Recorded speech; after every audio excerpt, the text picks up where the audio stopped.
Hello everyone, स्वागत है आप सभी का एक बार फिर से बिकम टीचर पे। आज हम लोग बिहार बीएड सीट रीजनिंग का एक अनदर पार्ट लेकर आए हैं जहां पे कुछ इंपॉर्टेंट क्वेश्चन करेंगे। तो चलिए वीडियो को शुरू करते हैं। आई होप कि आप सभी स्वस्थ होंगे। आपके स्क्रीन पे पहला क्वेश्चन ये रहा, यदि 15 सितंबर को मंगलवार था तो उस महीने में कितने मंगलवार और शुक्रवार थे। देखिए यहाँ पे सिंपल सा एक क्वेश्चन दे रखा है, ठीक है। तो अगर मैं ये कहूँ आपसे कि 15 सितंबर को मंगलवार था तो उस महीने में कितने मंगलवार शुक्रवार थे पता करना है। तो अगला मंगलवार और अगला शुक्रवार ये सब हमें पता करना है। तो यहाँ पे अगर मैं बात करूँ कि 15 तारीख को जो था वह था ट्यूसडे, ठीक है।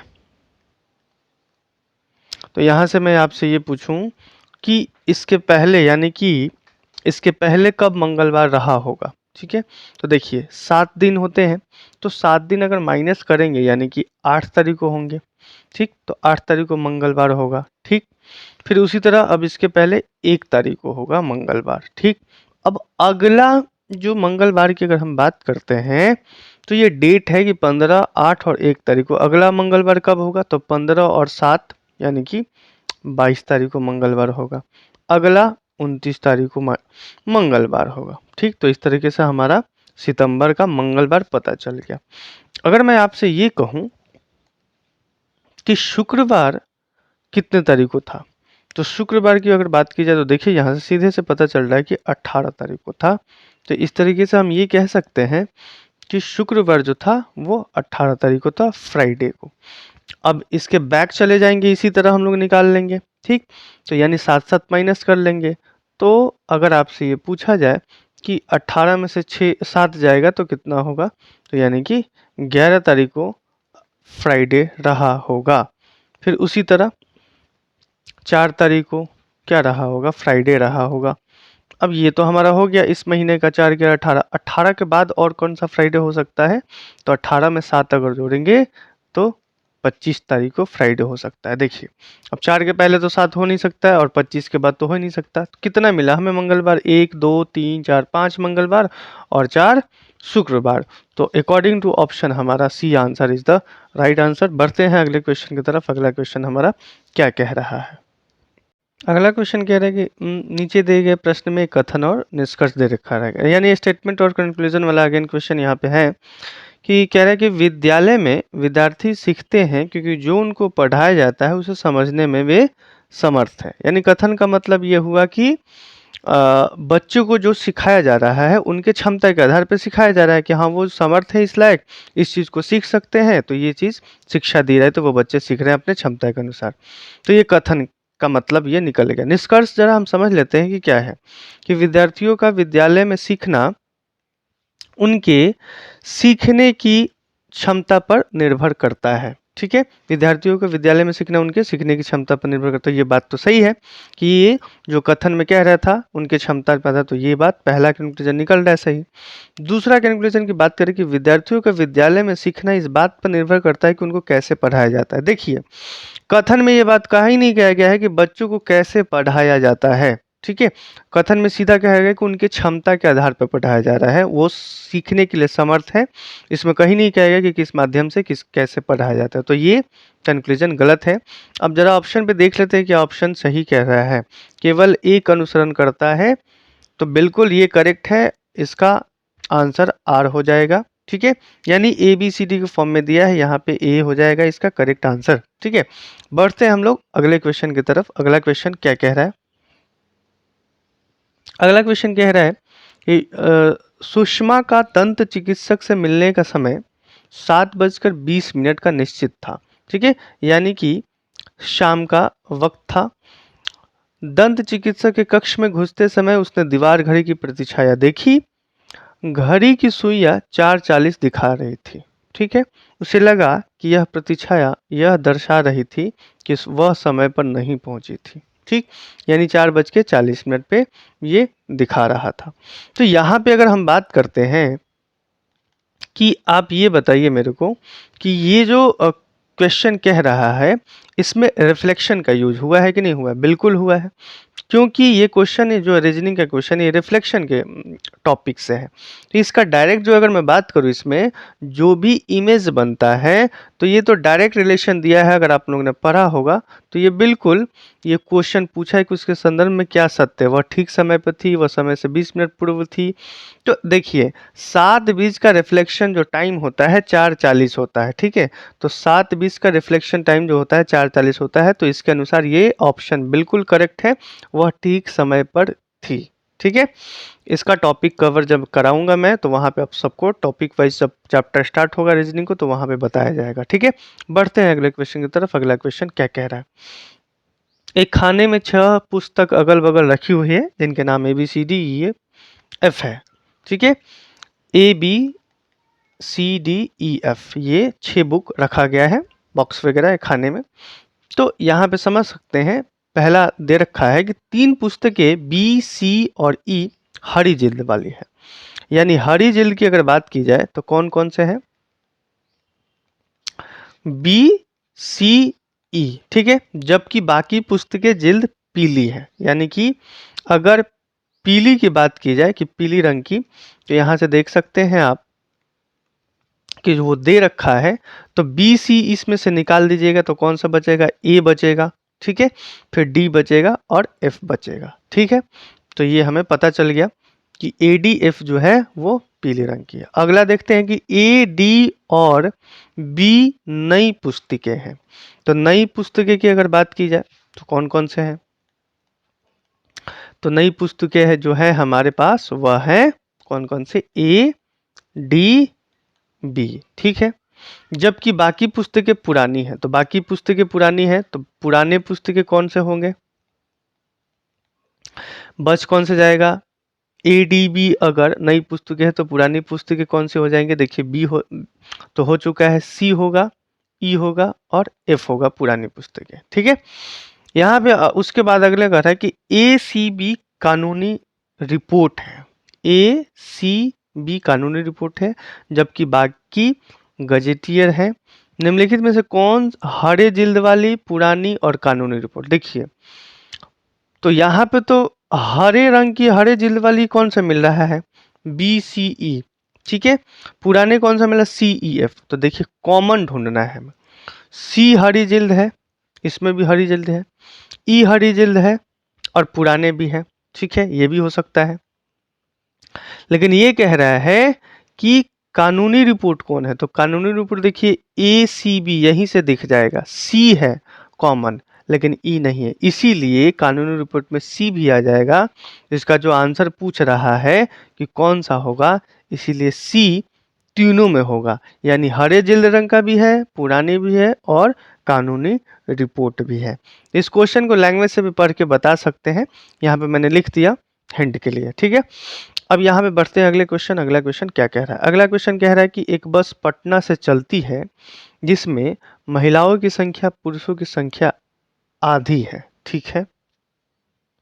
महिलाओं की जो संख्या है वो पुरुषों से आधी है, यानी कि पुरुष और महिला की अगर हम बात कर लेते हैं, यहाँ पे महिला की संख्या x होगी तो पुरुष की संख्या 2x होगा, क्योंकि आधा कह रहा है। गया में 12 पुरुष उतरते हैं और 6 महिलाएं चढ़ती हैं। तो अब इसके अकॉर्डिंग हम लोग क्वेश्चन को करते हैं, जिससे अब बस में पुरुषों और महिलाओं की संख्या बराबर हो जाती है। तो 12 पुरुष उतरते हैं और 6 महिलाएं चढ़ती हैं, यानी कि माइनस हो जाएगा, 2x माइनस 12 पुरुष क्या हो जाते हैं, उतर जाते हैं, इक्वल्स टू बराबर कह रहा है कि कब, जब ये उतर जाते हैं और चढ़ते हैं। तो x प्लस महिलाएं कितनी चढ़ती हैं, 6, तो x की वैल्यू निकाल लेंगे और पता कर लेंगे टोटल यात्री कितने बस में चढ़े थे, तो यहाँ से निकल जाएगा। तो यहाँ से अब हम निकाल लेते हैं, x की वैल्यू कितनी आ जाएगी, प्लस इधर जाएगा तो 18 आ गया, ठीक है। x की वैल्यू हमारे पास 18, यानी टोटल यात्री कितने हो गए हमारे पास, तो टोटल देखिए महिला और पुरुष दोनों को मिला देंगे तो 2x प्लस x हो जाएगा, यानी 3x हो गया। तो सिंपल सा हमें दिख रहा है कि 18 तियां 54, क्योंकि 18 जब पुट करेंगे यानी उस बस में यात्रा जो कर रहे थे टोटल यात्री वो 54 थे। तो ऑप्शन ए हमारा करेक्ट आंसर हो जाएगा। बढ़ते हैं अगले क्वेश्चन की तरफ। अगला क्वेश्चन क्या कह रहा है, इसका पीडीएफ आपको टेलीग्राम बिकम टीचर पे मिल जाएगा, वहां पे सर्च कीजिएगा, इसका पीडीएफ मिल जाएगा। अगला क्वेश्चन कह रहा है कि 6 मित्र P Q R S T और यू एक वृत्त के गिर्द केंद्र की ओर मुख करके बैठे हैं। ठीक है, 6 फ्रेंड है P Q R S T U जो वृत्त के सेंटर की तरफ बैठे हुए हैं। ठीक है, तो यहाँ पे हम लोग फिगर ड्रॉ कर लेते हैं। अब ये देखिए सेंटर की तरफ ये कह रहा है कि यदि u p और s के बीच है, u कहाँ है, p और s के बीच में है। ठीक है, तो यहाँ पे हमने ड्रॉ कर लिया, u जो है p और s के बीच में है। ठीक है, उसके बाद कह रहा है r जो है t और q के बीच है। r कहाँ है, t और q के बीच में है, तो ये t हो गया, ये हमारा r हो गया और ये हो गया q। ठीक है, ये रैंडमली हम लोग फिगर बना रहे हैं, देखते हैं क्या हो रहा है। r t और q के बीच में हो गया। उसके बाद कह रहा है कि t जो है s और q के बीच नहीं है, t s और q के बीच में नहीं है, बिल्कुल नहीं है। ठीक है, और s जो है r के बाएं दूसरा है, s r के बाएं दूसरा है। हाँ जी बिल्कुल, ये बाएं दूसरा है, देखिए लेफ्ट साइड दूसरा पे है। तो निम्न में से s की स्थिति क्या है, s की स्थिति क्या है, तो s की स्थिति ये कह सकते हैं कि r के बाएं दूसरा है। ठीक, तो r के बाएं दूसरा ऑप्शन हमें नहीं है, p के बाएं दूसरा है, पहला ऑप्शन ये कह रहा है, देख लेते हैं। तो p के बाएं दूसरा बिल्कुल है, तो यही ऑप्शन हो जाता है, p के देखिए बाएं दूसरा है, p के दाएं दूसरा है, सॉरी p के दाएं दूसरा है, तो ये बिल्कुल करेक्ट हो जाएगा, क्योंकि ये एंटी क्लॉकवाइज है हमारा, तो ये लेफ्ट टू राइट हो जाएगा। ठीक है, और ये हमारा क्लॉकवाइज है, तो ये हम कह सकते हैं कि हमारा क्या हो जाएगा, राइट टू लेफ्ट, तो इसलिए ये क्या हो जाएगा, p के दाएं की तरफ दूसरा है, इसलिए पहला आंसर हो जाएगा ये। ठीक है, बढ़ते हैं अगले क्वेश्चन। अगला क्वेश्चन क्या कह रहा है, अगला क्वेश्चन कह रहा है कि किरण पश्चिम की ओर 14 मीटर चलती है। ठीक है, फिर अपने दाएं मुड़ती है। ठीक है, और 14 मीटर चलती है। चलिए देखिए, यहाँ से ये क्वेश्चन जो है डायरेक्शन से क्वेश्चन पूछा हुआ है, आपको सभी पता ही होगा कि ये हमारा डायरेक्शन जो होता है ये नॉर्थ होता है, ये साउथ होता है, और ये ईस्ट एंड वेस्ट। तो इसको क्वेश्चन बनाने के लिए जो कह रहा है उसके अकॉर्डिंग हम लोग फिगर बनाते जाते हैं और ये बनता जाता है। ठीक है, तो यहाँ पे देखिए 14 मीटर पश्चिम की तरफ चल रही है। ठीक है, तो ये हो गया 14 मीटर पश्चिम की तरफ, ये इसका जो है इनिशियल पोजीशन है, इनिशियल पॉइंट है। यहाँ से ये 14 मीटर चली, फिर अपने दाएं मुड़ती है, दाएं मीटर, फिर वो 14 मीटर चली जाती है। ठीक है, दाएं 14 मीटर। ठीक, उसके बाद फिर अपने बाएं मुड़ती है और 10 मीटर चलती है, वो बाएं मुड़ गई और फिर क्या हो गया, 10 मीटर चल दिया। फिर वह बाएं मुड़कर 14 मीटर चलती है, फिर बाएं मुड़ी और वह 14 मीटर चल दी। पूछ रहा है कि तो ये इसका इनिशियल पॉइंट हुआ। ठीक है, और ये इसका फाइनल पॉइंट हुआ। ठीक, तो इनिशियल पॉइंट ये पूछ रहा है कि प्रारंभिक बिंदु और वर्तमान स्थिति के बीच न्यूनतम दूरी क्या है, यानी अभी जो फाइनल, तो इनके बीच में टोटल डिस्टेंस की ये बात कर रहा है कि यानी यहाँ से यहाँ तक का। तो आप देख सकते हैं कि ये 10 है, तो ये भी कितना होगा, 10। ठीक, और ये 14 है। ठीक है, तो 14 और 10 मिला के कितना हो जाएगा, 24 मीटर। आंसर यही हो जाएगा। ठीक है, क्योंकि यही क्वेश्चन कह रहा था कि न्यूनतम दूरी प्रारंभिक और वर्तमान में, तो ये ऑप्शन सेकंड जो होगा हमारा करेक्ट आंसर होगा। बढ़ते हैं अगले क्वेश्चन की तरफ। अगला क्वेश्चन क्या कह रहा है, अगला क्वेश्चन कह रहा है कि सिंटू बॉलिश डीएसआई का अर्थ, अच्छा ये कोडिंग किया गया क्वेश्चन है, इसके अकॉर्डिंग देख लेते हैं कि सिंटू बॉली एंड टीसी का अर्थ ये दे रखा है।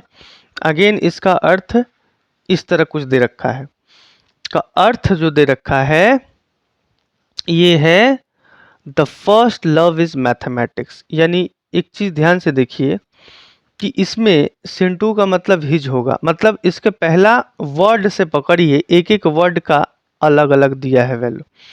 तो उसी तरह द फर्स्ट के लिए कीपी एंड द, अगला सेंटेंस पढ़ते हैं, इसके लिए ये इसके लिए ये प्रॉब्लम है। पैशन हो तो मैथमेटिक्स शब्द का अर्थ क्या होगा? तो मैथमेटिक्स शब्द को पकड़ना है तो ऐसे क्वेश्चन में आप सीधे देख के पकड़ सकते हैं। देखिए ये कह रहा है कि इसका मतलब जो दिया है the first law of mathematics, last word क्या है? ये है, क्योंकि लास्ट वर्ड ये रहा मैथमेटिक्स, तो आप इजीली इसको पकड़ सकते हैं कि मैथमेटिक्स का मीनिंग क्या होगा। तो ऑप्शन थर्ड इसका राइट आंसर मिल गया। ठीक है, बहुत ही ईजी क्वेश्चन है। बढ़ते हैं अगले क्वेश्चन की तरफ। अगला क्वेश्चन क्या कह रहा है? इसमें कह रहा है कि नीचे दिए गए प्रश्नों में 3 कथन और 2 निष्कर्ष, यानी कि ये दे रखा है क्वेश्चन अगेन हमारा स्टेटमेंट और कंक्लूजन वाला। चलिए इसको बनाते हैं और क्या कहता है। पहला जो स्टेटमेंट है ये कह रहा है कि सभी टेबल जो है बेड है। तो फिगर यहाँ पे हम लोग बनाते हैं अगर, कि सभी जो टेबल है वह क्या है? बेड है। ठीक, तो ये हमारा हो गया टेबल। अब सभी टेबल, तो ये हमारा हो क्या जाएगा? बेड हो जाएगा। उसके बाद दूसरा कह रहा है कि कोई बेड नाव नहीं है। ठीक है, कोई जो बेड है वह नाव नहीं है। इसका मतलब ये हुआ कि इसके बीच में कोई रिलेशन है ही नहीं। ठीक है, तो इधर उसके बाद सेंटेंस हमारा क्या कह रहा है कि सभी झील नाव है। तो सभी झील नाव है, तो कुछ इसका फिगर हम लोग बनाएंगे इस प्रकार। ये हमारा हो गया झील, यानी कि झील का इंग्लिश लेक बोलते हैं ना, लेक्स। और बोट। तो देखिए अब ध्यान से एक बात बताइए, यहाँ से हमारा फिगर जो है सेटिस्फाई कर रहा है। कह रहा है कि कोई भी टेबल बेड है, सभी टेबल बेड है। तो जब सभी टेबल यहाँ पे देखिए आप, तो ये तो इसी में शामिल है, बेड तो है ही। उसके बाद कह रहा है कोई बेड नाव नहीं है। तो बेड और नाव के बीच में कोई रिलेशन है? नहीं है, तो बिल्कुल नहीं है। सभी झील नाव है, तो जितने भी झील है ये नाव है, हो गया। अब कह रहा है कि कुछ नाव जो है झील है। तो कुछ नाव जो है वह झील है, बिल्कुल है, सही है, बिल्कुल यहाँ पे रिलेशन दिख रहा है। क्योंकि जब सभी झीलें नाव है इसलिए कुछ नाव भी क्या हो जाएगा?